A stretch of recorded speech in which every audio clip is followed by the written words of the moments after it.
This past week I went to Lynchburg.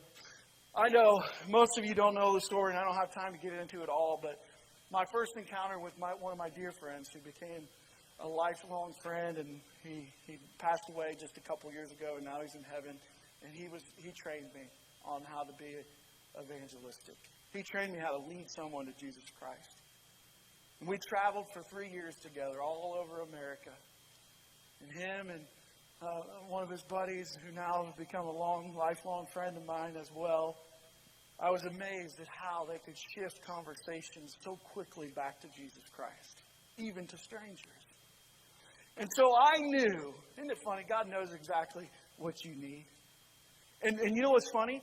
Is He knows not only what I need, but He also knows that I'm going to be standing in front of you next Sunday, and He knows exactly what all of you need as well. So sometimes I have to go through torture so I can proclaim something good news to you. You're welcome, right? So I'm going down the road and I'm thinking, you know what? Man, I'm going to preach on evangelism this week. And I know that Dr. Dan, every time that he would go through the West Virginia Turnpike, it amazed me. Every single time he would hand people the money and they would give him the receipt, and he would look at him and he'd say, I know you're busy, but when you get a chance, will you read this for me? And every single person, every time, I used to get so aggravated with him. They just say, absolutely, or yes, I sure will. Or you're right, I'm busy, but I'll look at it. Every time. I was amazed by that because I knew if I said that to somebody, they'd probably punch me or they'd yell at me or they'd cuss me out or something, and I'd cry the whole way down to Virginia. You know, the entire time I'd go, oh, they didn't take it, right? And so I'm driving down the turnpike and I'm thinking, I'm going to do it today, Lord. Lord, I'm praying right now. I'm praying continually because I want to be an evangelistic heart. I want to be passionate about evangelism. I'm going to get up and talk about it on Sunday, and I want it. If I'm going to talk about it and I'm going to tell our people to do it, guess what? I want their pastor to be doing it as well. So God, give me a great story. Give me a great illustration about how they received your good news. I'd pull up to the first turnpike station, right? And here I come, and it's beautiful. It's perfect. They've got it even set up that I can only go into one lane. Everything else was blocked off. The Lord set it up perfectly. There's about 5 cars, and I said, oh, Lord, thank you. You set this up perfectly for me. Oh, this is going to be awesome. I get up to the window, and I look up, and this person, I don't even know if they had eyes. They had their face completely covered. And all I saw was a big gloved hand like this. And the lady said, $4.25. I said, okay. And I handed it out like this. And I said, hey, listen, I know you're busy, but when you get a chance, and I'm shaking. She goes, nope, absolutely not. That's what she said. I kid you not. And I said, no, seriously, I know you're busy, but when you get a chance, nope, have a nice day. And I drove away. And I said, Lord, I prayed all day for this.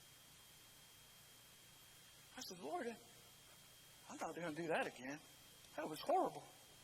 I cried for the next 45 minutes to the next thing. Lord, are you kidding me? You even let it right there. I only had one person to go to. You can do all things and you put me in her lane? I mean, come on.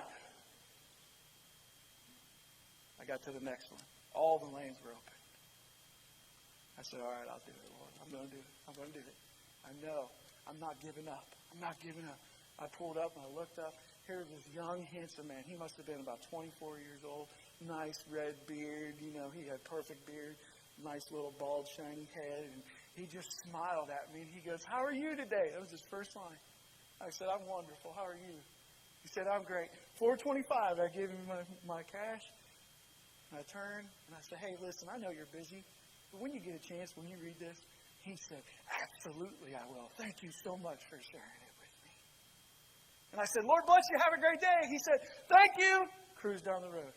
Guess what? The next 5 turnpike things that I went through, every single one of them received what was given them. Now you say, Pastor Jim, why are you telling me that story? I'm telling you that story because here's what happens. You get rejected, and you think they're rejecting you, and you take it personal. They're not rejecting you or me. They're rejecting the Lord Jesus Christ. Let him handle it. He didn't say go and figure out how to handle rejection. He said go and tell. Go and tell.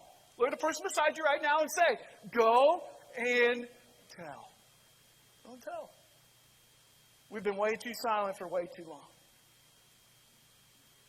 I tell my baseball team I want them crazy. I want them loud. Every time I coach them, I want them cheering in the bench. I don't want people sitting down. I want them up off their butts. Oops, I said butts, sorry. Live stream, edit. I said, I want you up. I want you cheering. I want you clapping your team on. Because I say this, a quiet team is a losing team. You know where I'm going, right? Guess what? Quiet church is a dying church. We cannot be silent about the gospel of Jesus Christ. We must go and tell.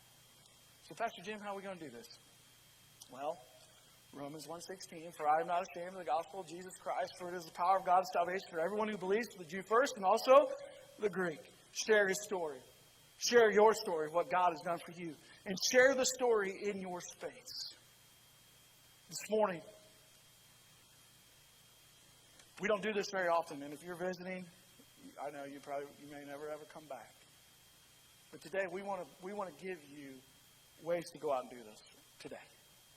So the first thing is these little cards. We have 1,000 of these little cards right here. 1,000 of them. This is what I handed out through the entire West Virginia Turnpike down and back. It's got the plan of salvation on the back, and it's got two little songs on the front. And it says, join with me in thousands and sing with grateful hearts. These little songs. Got 1,000 of these. Somebody donated 1,000 of these to our church to hand out to people. It's got our church information on them as well.